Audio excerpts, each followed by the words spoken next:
Live digital TV देखे बर हमारे ट्विटर पेज न्यूज़ 36 लाइव ला फॉलो करो और लाइक करो। जय जोहार।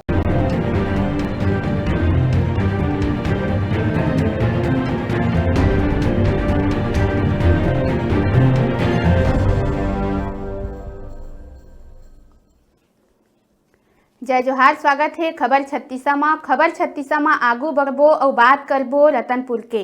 रतनपुर माघी पूर्णिमा आदिवासी विकास की शुरुआत 9 फरवरी ले हुआ थे, जिन्हा 15 फरवरी तक जारी रही।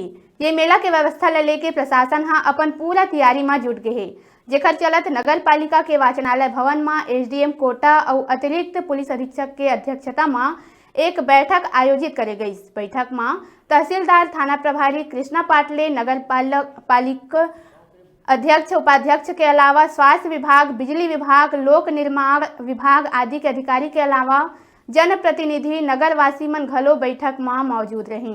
मेला में प्रतिदिन लगभग 10 से 15 हजार लोगन मन के आय की संभावना रही से। इखर सुरक्षा के दृष्टि ला देखत हुए अस्थायी पुलिस चौकी के बात घलो कहे गई। इखर अलावा आदिवासी विकास मेला में विभिन्न विभाग द्वारा लगाए जाए वाला स्टॉल मन जन कल्याणकारी योजना के लाभ जनता ला मिल पावे, जेकर नगरवासी मन द्वारा सवाल करे गई। स्वरोजगार पर प्रेरित करे बर लगैया स्टॉल के संबंध में व्यवस्था ला लेके जम्मो विभाग ला प्रेरित करत हुए आवश्यक दिशा निर्देश दिए गए और संगे संग विभागीय और स्थानीय लोगन मन तीर सहयोग के अपेक्षा घलो करे गई।